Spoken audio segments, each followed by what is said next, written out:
Namo Buddhaya. Ya, tentu kita berbahagia sekali dapat berkumpul bersama pagi hari ini untuk mengikuti puja bakti di Wihara Kulit Dharma Suka. Semoga kita semua sehat dan berbahagia. Dan perkenankan juga saya mengucapkan selamat Hari Suci Asada yang jatuh nanti pada tanggal 13 Juli. Dan semoga dengan berkah Asada kita semua berbahagia. Bapak Ibu Saudara yang saya hormati, lebih dari 2.500 tahun yang lalu, Buddha Gautama atau Sang Buddha memberikan khotbah pertama yang disebut Dhamma Cakkappavattana Sutta atau khotbah pemutaran roda Dhamma. Dalam khotbah tersebut, Sang Buddha menyampaikan Cattari Arya Sacani dan Arya Atangika Magga.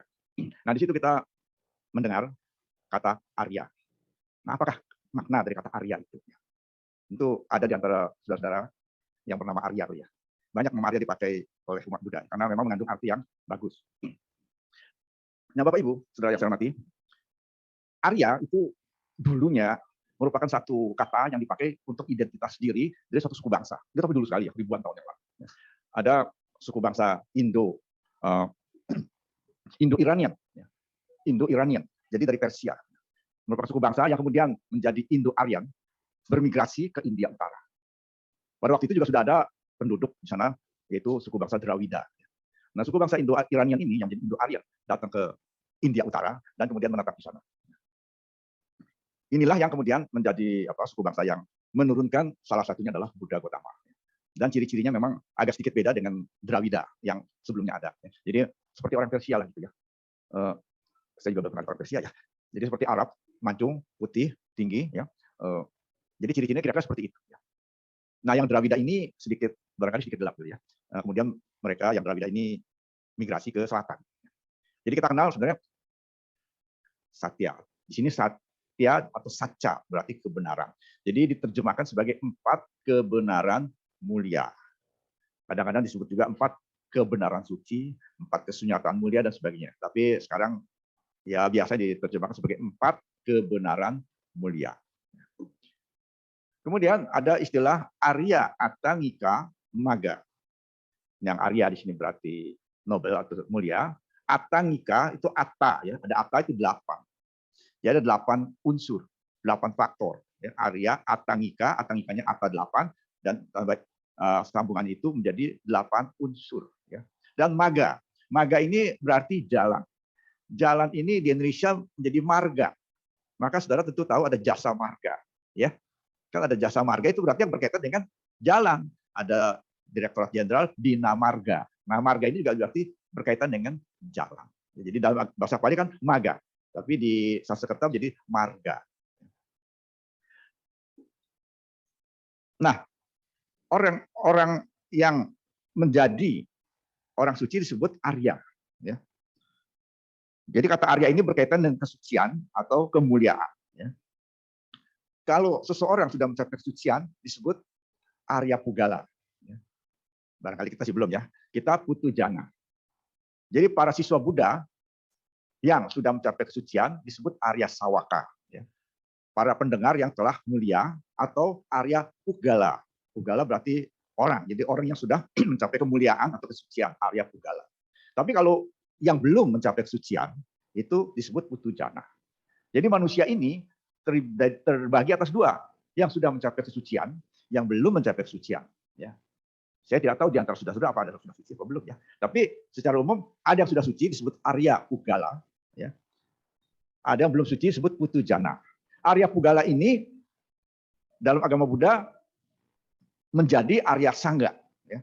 Jadi Sangga yang kita puja, yang tempat kita berlindung itu adalah Arya Sangga. Yang anggotanya adalah Arya Pugala. Dan Arya Pugala ini terdiri atas para biku dan umat awam, bukan biku yang sudah mencapai kesucian. Itu disebut menjadi Arya Sangga. Jadi saudara-saudara, kita berlindung pada Buddha, Dhamma, dan Sangga. Dan Sangga yang kita berlindung ini bukan Sangga yang kita lihat sehari-hari. Ada para biku pindapata, ada para biku ceramah, itu Sangga. Itu Samuti Sangga, Sangga yang bersifat duniawi. Ya. Tetapi yang kita puja sebagai tempat berlindung adalah Arya Sangga. Artinya Sangga yang anggotanya adalah para biku dan umat awam, para upasaka-upasika yang sudah mencapai kesucian. Dan sebutnya Arya Pugala. Arya Sawaka atau Arya Pugala. Yang belum mencapai kesucian itu putu jana. Ya. Putu jana berarti orang biasa. Putu berarti umum, worldly atau yang bersifat masih keduniawian ya, atau umum. Jana itu berarti orang. Kalau tera jana lain ya. Nah, itu ini jana itu berarti orang. Jadi kita juga ada mendengar misalnya ada bahu jana hitaya, bahu jana sukhaya ya. Artinya demi kesejahteraan orang banyak, demi kebahagiaan orang banyak.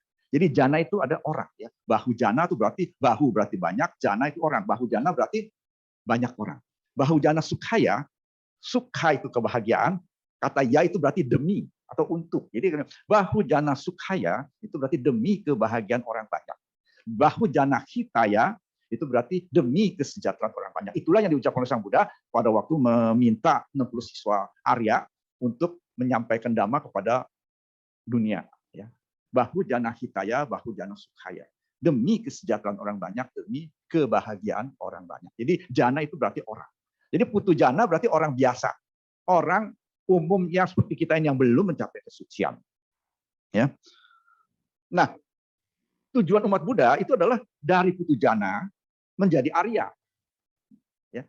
Dari putu jana menjadi orang biasa menjadi Arya. Itulah tujuan umat Buddha, yaitu sekali masuk ke Arya, maka dia tidak akan balik lagi ke putu jana. Ya. Nah, jadi kalau kita bicara dengan Arya Pugala, itu kita akan berbicara dengan orang-orang yang sudah mencapai tingkat kesucian dari tingkat pertama sampai tingkat tertinggi. Ya. Tingkat pertama kita kan sudah tahu semua ya, Sotapanna, Sakadagami, Anagami, dan Arahat. Berarti kalau kita ingin mencapai kondisi Arya, ya pertama kita harus mencapai Sotapanna. Ya.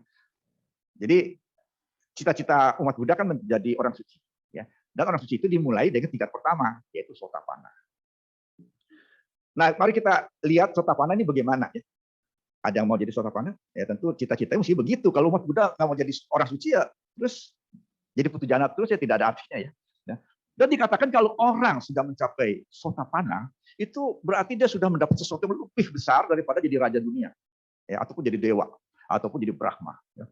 Jadi pencapaian Sotapanna itu sesuatu yang luar biasa, yang melebihi apa yang didapat oleh raja dunia, ya, atau Brahma ataupun dewa.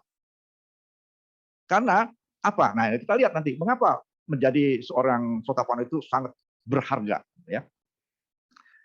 Kata sota itu berasal dari kata Sotapanna itu berasal dari kata sota. Sota itu berarti arus, tapi ada juga berarti telinga. Ya. Jadi kata sota itu Sotapanna ya. Sota itu berarti arus ya, aliran ya, di sungai ya. Atau sota itu bisa juga berarti telinga. Jadi saudara-saudara mungkin pernah dengar kata diba sota, ya, artinya telinga dewa, telinga yang bisa mendengar suara-suara yang halus yang kita tidak bisa dengar. Ya mungkin bisa dengar suara RRI kali ya, TVR, ya. Atau suara dari alam dewa, alam neraka itu bisa didengar. Itu diba sota, telinga dewa. Nah di sisi lain, sota ini juga berarti arus atau aliran. Sedangkan pana, Sotapanna itu pananya itu apana yang berarti memasuki, ya memasuki. Jadi Sotapanna berarti memasuki arus, pemasuk arus. Ya. Kalau saudara-saudara melihat sungai, ya ada arus besar di tengah, dan di pinggir kan ada arus kecil kan, yang muter-muter gitu aja. Mungkin pernah lihat ya. Ini dibayangkan saja. Dulu ada arus besar di tengah, dan di pinggir itu kan ada air-air yang tidak mengalir, tidak ikut arus, tapi berputar-putar saja di situ.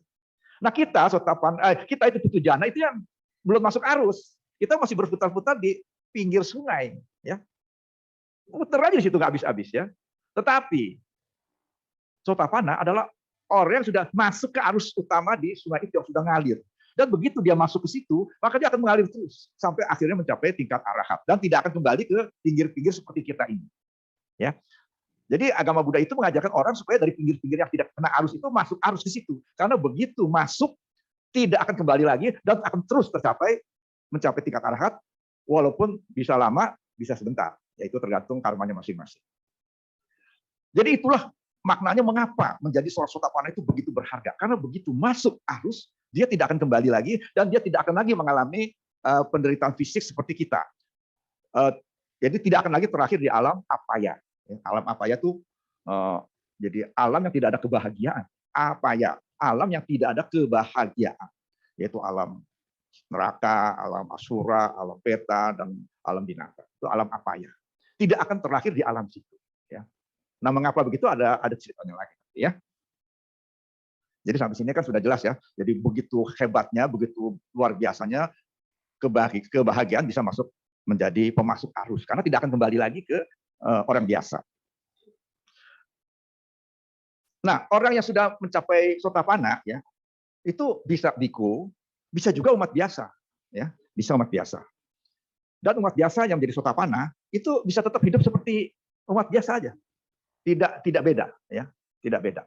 Jadi tidak bisa dibedakan nanti ini sudah sotapanna atau belum, ya. Karena hidupnya sih biasa aja, bisa berkeluarga, bisa mencari uang, ya, dan lain-lain.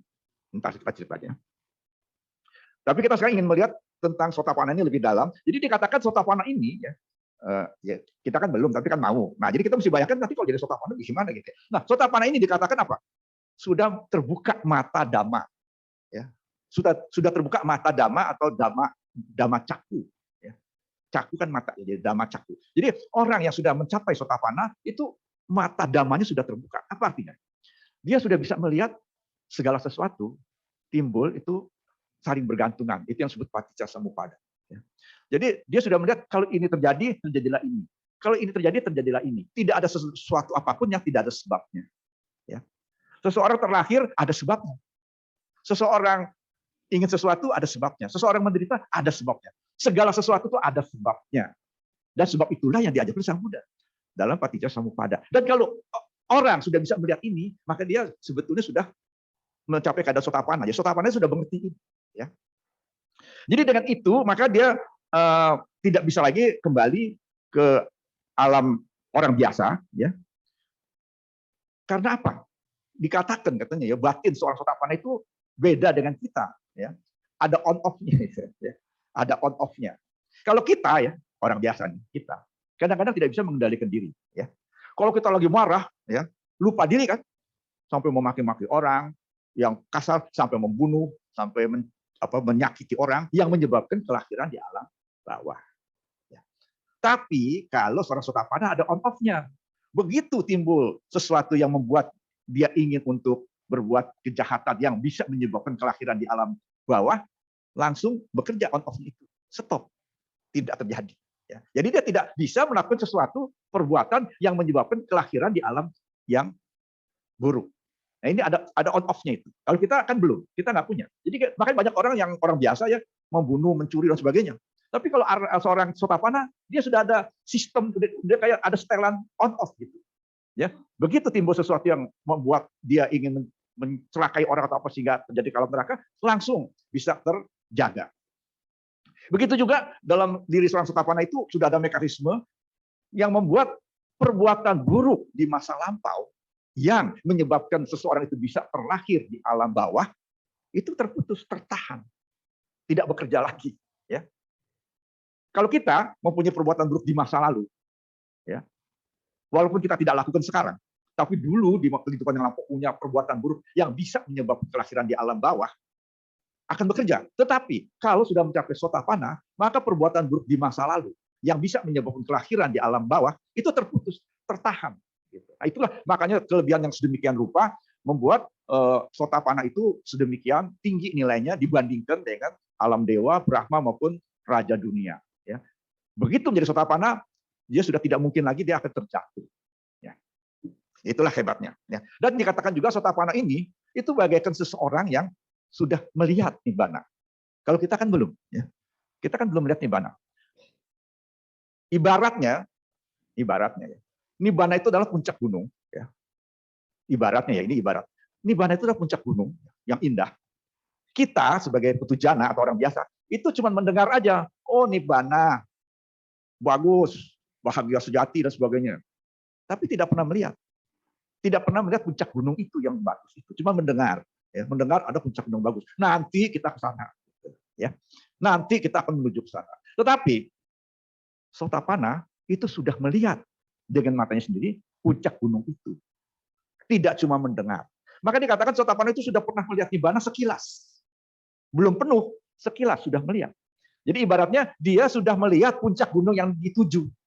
Kalau kita dengar Nibbana ya, tapi belum pernah melihat. Kita belum melihat puncak gunung itu bagaimana. Nibbana juga kita nggak tahu kayak apa gitu. Tapi kalau Sotapanna, walaupun belum sempurna, sudah melihat puncak gunung itu. Dan akan mencapai puncak gunung itu. Walaupun dia masih harus jalan aja mencapai puncak gunung itu. Ya, nanti kalau sudah mencapai puncak gunung itu, nah itulah tercapai kondisi arahat. Ya.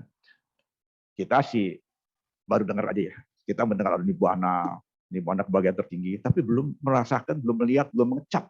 Tapi Sotapanna sekilas sudah melihat, sudah mengecap bagaimana Nibbana itu. Nah itulah kelebihan Sotapanna. Ya.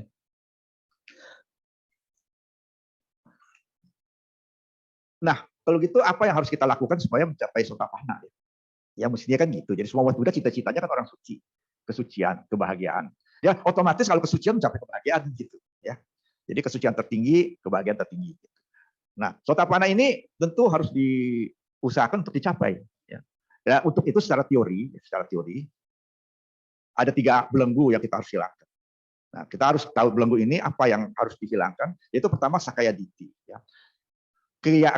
Keyakinan yang keliru, pandangan keliru bahwa aku itu ada. Ya. Jadi kita mengetahui secara teori ya, karena kita juga belum bisa melihat secara faktual dalam diri kita, tapi secara teori kita diajarkan bahwa sebetulnya manusia itu hanyalah pancakanda, hanyalah batin dan jasmani, tidak ada sesuatu lainnya. Ya. Jadi ada lagunya itu, hanya batin dan materi, tidak ada sesuatu lainnya. Tidak ada satu jiwa yang kekal abadi, tidak ada satu roh yang tetap ada sepanjang masa. Itu dalam agama Buddha kan itu adalah tidak tepat. Hanya batin dan materi atau jasmani. Tidak ada sesuatu lainnya. Yaitu badan kita, pikiran, kesadaran, pencerapan, pikiran, pencerapannya, apalagi satu lagi perasaan. Ya. Jadi itulah yang ada dalam diri kita, hanya 5 kanda, ada badan dan 4 unsur batin itu. Hanya ada itu. Dan seorang Sotapanna sudah mengetahui itu. Ya, mengetahui itu. Kita juga mengetahui secara teori, tapi kalau seorang Sotapanna sudah memahami itu lebih penuh, ya, walaupun belum menghilangkan rasa aku itu. Dia jadi masih merasa aku itu ada, tapi dia tahu sebenarnya aku itu nggak ada. Ya. Jadi aku itu kan sebenarnya, aku itu dalam arti roh, dalam jiwa kekal abadi itu kan sebenarnya ada. Jadi Sotapanna sudah tahu itu nggak ada, tapi dia masih merasa bahwa ada aku, belum menghilangkan rasa keakuan. Ya, kalau kita siapa lagi ya? Jadi itulah yang harus dihilangkan pertama-tama, pandangan bahwa sebenarnya ada jiwa yang abadi, kekal abadi yang tidak akan berubah. Nah itu harus dihilangkan, karena inilah dasar yang menyebabkan belenggu-belenggu lainnya. Jadi yang pertama harus dihilangkan adalah pandangan keliru bahwa aku itu ada. Yang benar adalah bahwa manusia itu hanyalah batin dan jasmani, batin dan materi itu saja. Ya tidak ada apa-apa, tidak ada sesuatu lain. Teorinya begitu, kita tahu, ya, teorinya kita tahu. Dan kalau Sotapanna sudah memahami ini, kalau kita baru tahu teorinya. Ya. Ini harus dihilangkan dulu. Jadi Sotapanna sudah mengetahui ini, dan ini harus dihilangkan karena inilah yang menjadi dasar dari belenggu-belenggu yang ada 10 itu. Ya. Nah itu. Yang kedua yang harus dihilangkan untuk menjadi Sotapanna adalah keraguan-raguan. Ya. Jadi kita sudah menjadi umat Buddha, tapi kadang-kadang kita juga masih ragu-ragu apa benar ajaran Sang Buddha. Ya, kalau kita masih merasa tidak puas dengan kondisi kita masih merasa kok saya begini, kok dia kaya, kok saya enggak kaya gitu ya. Kok dia makmur, saya kok susah. Jadi belum bisa menerima kondisi yang kita terima, itu berarti masih belum yakin pada Dhamma, masih ada keraguan-raguan. Ya, jadi harus dihilangkan keraguan-raguan ini. Dan yang ketiga adalah sila bata paramasa, artinya keyakinan bahwa dengan sila saja, dengan upacara saja orang bisa mencapai kesucian. Ya. Jadi tidak mungkin seseorang itu akan mencapai kesucian, kebijaksanaan yang tertinggi hanya dengan menjalankan sila saja yang baik-baik dan upacara-upacara saja. Karena orang harus mengembangkan batinnya. Tidak bisa orang cuma sembahyang-sembahyang aja terus suci gitu. Nah itu yang diajarkan. Ya. Tapi bukan berarti upacara nggak perlu. Ya. Upacara itu perlu. Tapi hanya upacara saja tidak cukup, ya harus mengembangkan batin dengan belajar dan sebagainya. Tidak bisa cuma sembahyang terus jadi suci, itu yang keliru, ya. Jadi kira-kira nggak susah ya, cuma 3 kan? Ya 3 juga susah sih. 3 juga susah ya. Dan pada zaman Sang Buddha ternyata beribu-ribu orang umat biasa, bukan biku, ya, menjadi Sotapanna. Ya. Jadi rupanya nggak susah ya zaman itu ya. Zaman itu ada Sang Buddha, nggak susah. Sekarang mungkin lebih susah. Semakin lama dari zaman Sang Buddha ya semakin susah, ya. Karena karmanya semakin kurang. Pada zaman Sang Buddha itu banyak orang yang berkarma sangat baik, menjalankan paramita sebelum kelahiran di zaman Sang Buddha. Jadi mereka lahir di zaman Sang Buddha, bisa mendengar khotbah dari Sang Buddha, jadi banyak yang mencapai kesucian. Karena memang karmanya baik, bisa lahir di zaman Buddha. Kalau kita karmanya ya kurang-kurang lah gitu ya, masih mendengar Dhamma tapi udah jauh, udah 2.500 tahun ya. Jadi zaman itu dikatakan mungkin beribu-ribu atau puluhan ribu orang menjadi orang suci, para biku dan umat awam ya. Nah, umat awam ini banyak ya yang menjadi Sotapanna ya. Dan tetap bisa hidup sebagai umat biasa, misalnya Anathapindika. Anathapindika itu sebagai Mahadayaka, pendonor besar. Setelah jadi Sotapanna, tetap bisa bekerja sebagai pengusaha dan bankir. Walaupun pernah bangkrut juga sih ya. Tapi tetap bisa hidup sebagai pengusaha dan bankir dan berkeluarga. Lalu Wisaka juga donatur besar, umur 7 tahun jadi Sotapanna, umur 15 tahun menikah dan mempunyai 20 anak. Tapi Sotapanna, ya. Seorang Sotapanna, tapi punya anak 20. Ya, ini luar biasa ya. Kemudian yang lain-lainnya ada juga ya. Saya tidak sebutkan semua barangkali. Jadi untuk mencapai Sotapanna itu ada beberapa, tadi ada 3 yang harus dihilangkan, tapi untuk mencapai Sotapanna ada beberapa hal yang harus kita lakukan. Pertama, harus berhubungan dengan orang yang mengerti Dhamma, ya, yang disebut Kalyanamitta. Jadi saudara-saudara, kita harus mencari orang-orang yang baik, yang bisa mengajarkan Dhamma dengan benar. Ya. Jadi jangan bergaul dengan orang-orang yang tidak baik. Carilah orang-orang yang baik yang bisa mengajar Dhamma dengan benar. Ya. Yang kedua, tentu mendengar Dhamma. Ya. Sudah berkenalan dengan orang yang bisa mengajar Dhamma, tentu harus juga mendengar Dhamma yang diberikan, ya.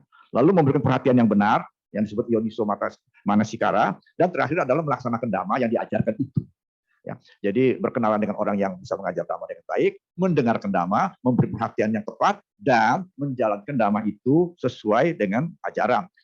Pertama yaitu menjalankan sila. Jadi dalam kaitan dengan Sotapanna ini, langkah pertama yang harus dilakukan dan sederhana adalah menjalankan sila. Ya, nggak ditanyakan untuk belajar abhidhamma yang tinggi-tinggi atau belajar apa gitu, meditasi yang tinggi, nggak sampai ke situ. Jadi tidak diminta saudara-saudara kalau menjadi Sotapanna itu mesti bisa meditasi mencapai jana sekian, atau mesti bisa mengerti abhidhamma bulatan-bulatan sekian, ya. Tapi sila, ya. Jadi pertama kalau ingin menjadi Sotapanna, jalankanlah sila. Ya saya tidak akan uraikan sila itu apa ya, tapi sila, ya Pancasila atau sila sebagainya. Dengan sila yang baik, maka akan tercapai samadhi yang baik. Samadhi yang baik akan mencapai panya atau kebijaksanaan yang baik. Dan inilah yang akan membimbing ke arah Sotapanna. Jadi kalau kita belum bisa mulai apa-apa, mulailah dengan menjalankan sila. Ya.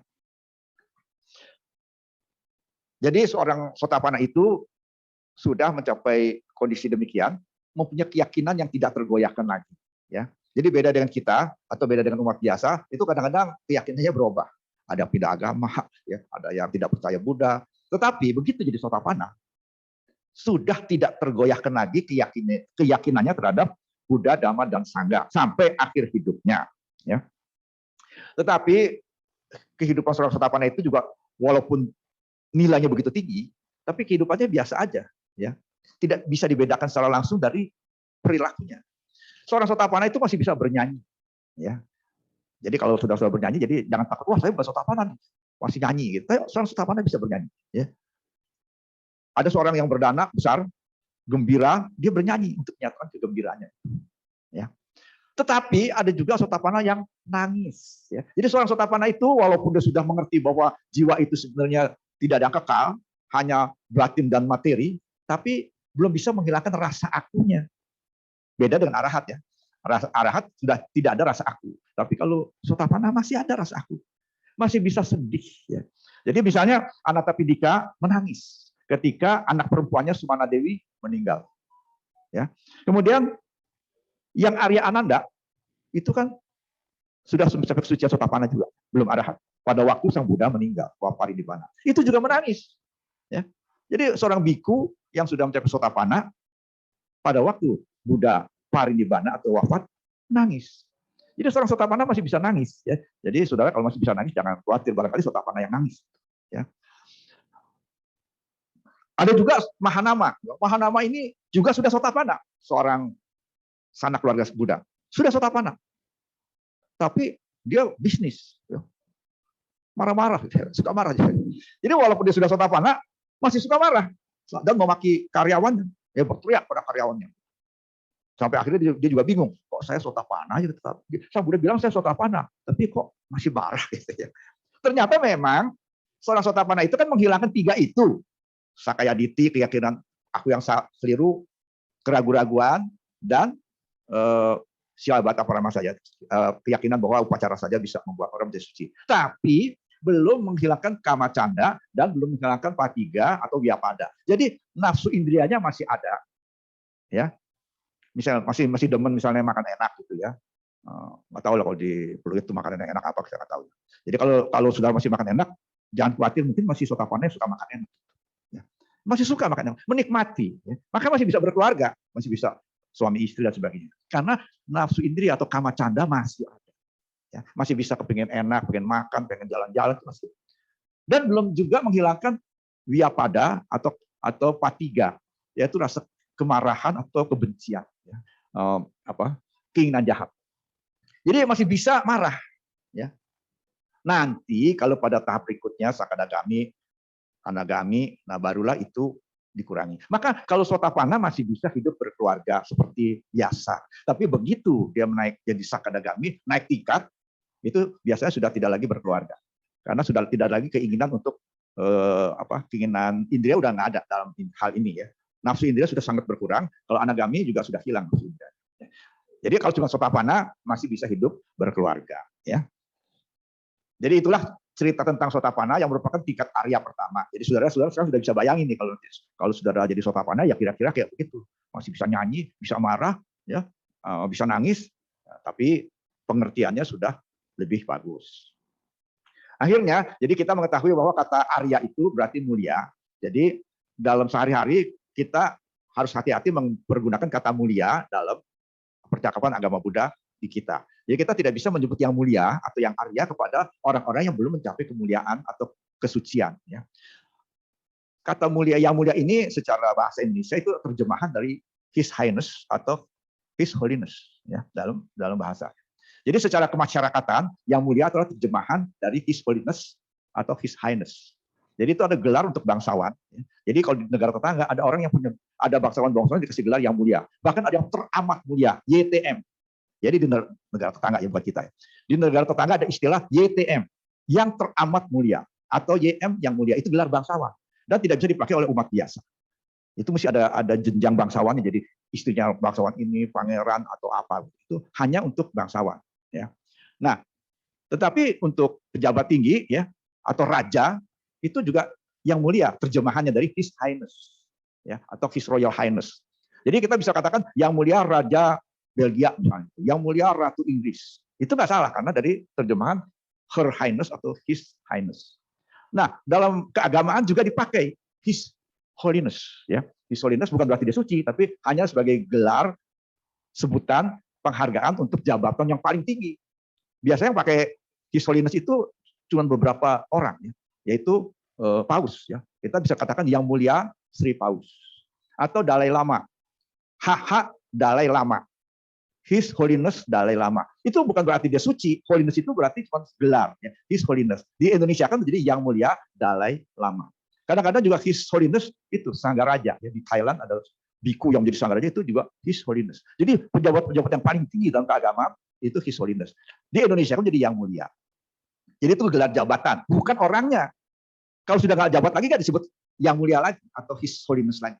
Ya. Oleh karena itu, dalam percakapan kita sehari-hari, kita tidak bisa memakai yang mulia itu kepada para biku yang belum mencapai kesucian.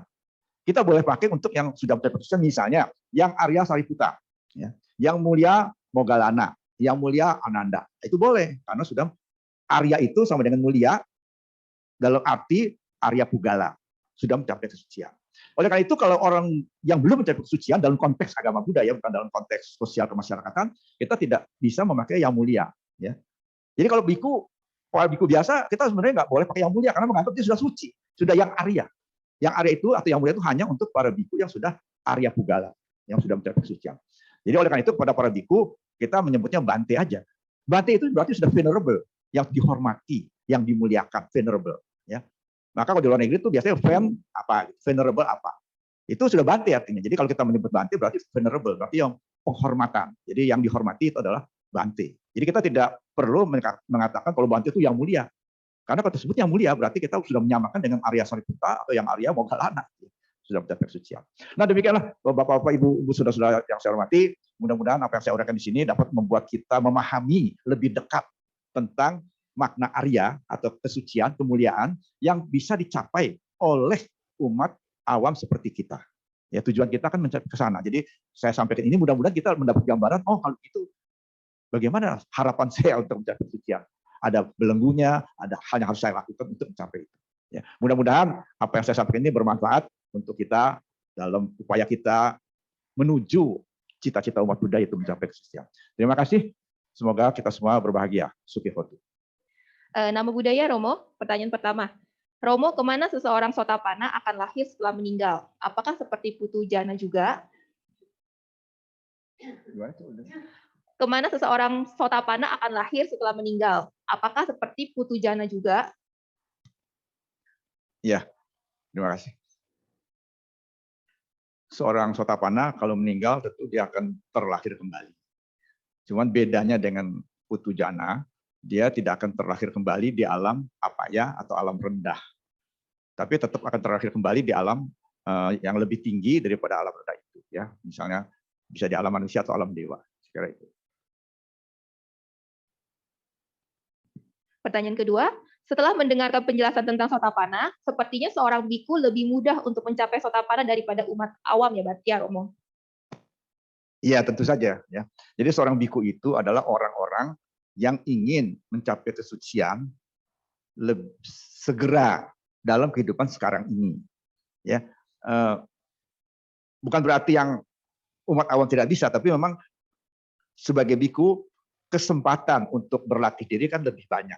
Dan ikatan kehidupan kan lebih sedikit, sehingga lebih mudah mencapai kemajuan batin untuk menuju Sotapanna. Jadi ibaratnya kalau seorang biku itu akan mencapai tujuan tuh lewat jalan tol, cepat kan? Tapi kita umat awam juga mencapai tujuan, tapi jalannya jalan biasa. Nanti tengah jalan makan laksa dulu. Kalau biku kan jalan tol tuh lempeng aja, kecuali ada rest area ya kan kalau berhenti. Tapi ada bedanya kan, biaya yang harus diberikan kan beda, ya. Kalau biku lewat tol itu kan mesti bayar tol kan. Kalau kita kan nggak bayar tol, malah dapat jalan-jalan lebih senang. Jalan-jalan lihat itu, ada durian berhenti dulu beli durian. Nah, makanya kita lebih lama. Walaupun ada juga yang lewat jalan biasa cepet, dia nggak berhenti gitu, ya. Jadi kalau ditanya kemungkinannya memang lebih besar kemungkinan seorang biku mencapai kesucian daripada umat biasa. Kemungkinan lebih besar. Tapi tidak berarti umat biasa tidak bisa mencapai kesucian, tapi lebih sedikit yang mencapai. Jadi para biku tuh waktu zaman sebelum banyak sekali. Jauh lebih banyak biku yang mencapai kesucian daripada umat awam. Walaupun umat awam kan itu ribuan juga atau puluhan ribu yang mencapai Sotapanna. Ya, terima kasih.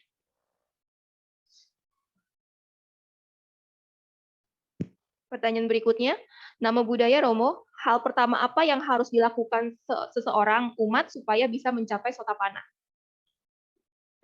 Ya, tadi saya sudah katakan bahwa langkah pertama yang paling penting bagi seseorang yang ingin mencapai Sotapanna adalah melaksanakan sila.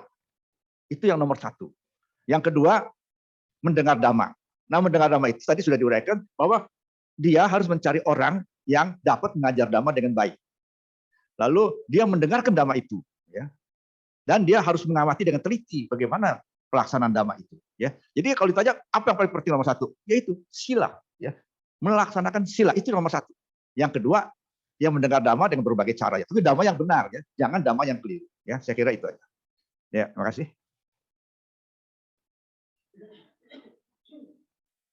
Ya. Pertanyaan berikutnya, Romo.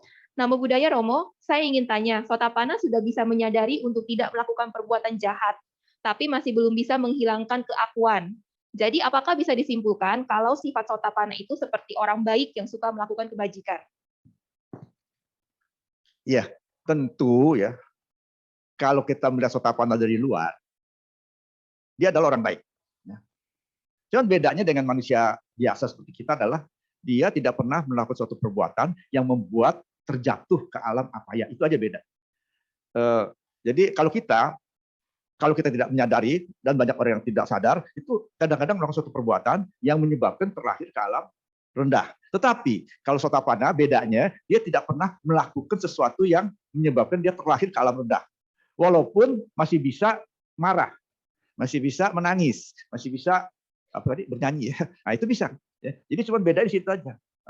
Beda antara manusia biasa dengan manusia yang Sotapanna yaitu. Tapi tentu Sotapanna ini baik orangnya. Jadi kalau orang yang baik gitu ya, nah itu Sotapanna. Tapi belum tentu kalau orang baik itu pasti Sotapanna, ya belum tentu juga.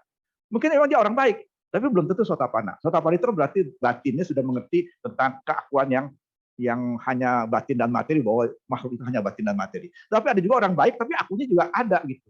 Ya, jadi di situ perbedaannya kita dari luar susah melihat mana yang Sotapanna, mana yang belum Sotapanna. Jadi, tapi sama-sama berbuat baik. Ya, tapi kalau orang yang bukan Sotapanna, sewaktu-waktu bisa terjatuh melakukan perbuatan yang buruk yang menyebabkan kelahiran di alam neraka. Atau perbuatan karma buruk yang dulu, yang dia tidak buat sekarang, tapi dulu dia pernah berbuat buruk, jahat. Nah, itu bisa berbuat sekarang dan dia terjatuh ke alam rendah. Tapi kalau Sotapanna udah enggak. Itu dari segi spiritual. Tapi dari segi kebajikan, ya pasti seorang Sotapanna tidak pernah berbuat jahat yang menyebabkan kelahiran ke alam rendah. Itu aja. Ya, terima kasih. Baik, kita persilakan untuk via Zoom. Jika ada yang ingin bertanya secara langsung, boleh raise hand. Kalau tidak ada, saya ada pertanyaan yang masuk via Zoom, Romo. Selamat pagi, Romo. Pertanyaan untuk Romo. Saya pernah membaca sebuah literatur yang menyatakan bahwa Mazhab Theravada meyakini bahwa Dhamma hanya akan bertahan selama 5.000 tahun setelah Buddha Gautama parinibbana. Setelah 5.000 tahun akan tidak ada lagi yang mengetahui cara melatih jana, mencapai magga, pala, dan nibbana. Apakah pendapat Romo tentang pernyataan ini? Terima kasih. Ya, ini adalah satu statement yang memang kita suka baca dalam literatur. Jadi tentu memang kita meyakini bahwa segala sesuatu itu kan tidak kekal. Ya. Dhamma itu kekal, dhammanya, tapi keberadaan dhammanya itu di alam dunia itu tidak kekal, karena dunianya terdiri atas makhluk-makhluk yang berubah, dunia dan alam semesta itu juga berubah. Jadi keberadaan Dhamma di alam semesta ini bisa berubah, keberadaan Dhamma. Dhammanya tidak berubah. Maka dikatakan kan Sang Buddha menemukan kembali Dhamma yang hidden, ya, yang apa namanya, yang tersembunyi. Jadi sebelum Sang Buddha mengajarkan Dhamma, Dhamma itu kan sudah ada. Dia ajarkan Buddha yang dulu. Kemudian Dhamma itu lenyap di kalangan manusia, tidak dikenal, dan ditemukan kembali. Jadi kalau dulu bisa, bukan lenyap ya, dulu bisa hidden gitu, bisa tersembunyi, ya, maka nanti pun kita, ya entah waktunya 5.000 tahun, entah berapa yang kita juga tidak bisa bayangkan, suatu waktu juga akan keberadaan Dhamma itu akan lenyap keberadaannya di alam manusia, tapi Dhammanya tetap ada dan akan ditemukan kembali oleh para Buddha yang akan datang. Ya, itu ada suatu proses yang demikian. Tapi kita tentu harus membayangkan ini sebagai satu perspektif yang berbeda. Ya. Jadi bayangkan 5.000 tahun atau berapa ribu tahun itu kadang-kadang itu dalam bahasa yang simbolis. Ya.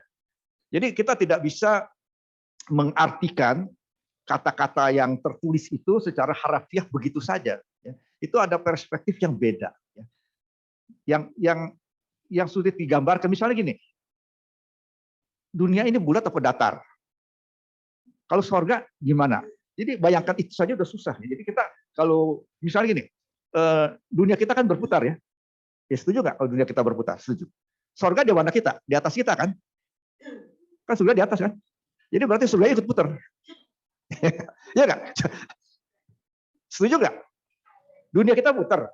Dan putarnya kan bukan cuma di sini kan? Putarnya begitu kan? Berkeliling gitu kan? Jadi kalau ada surga di atas kita, itu surga ikut putar. Lalu surga kita ada berapa? Surga kita ada berapa? Yang surga yang bawah kan ada 5 apa 6? 6 ya.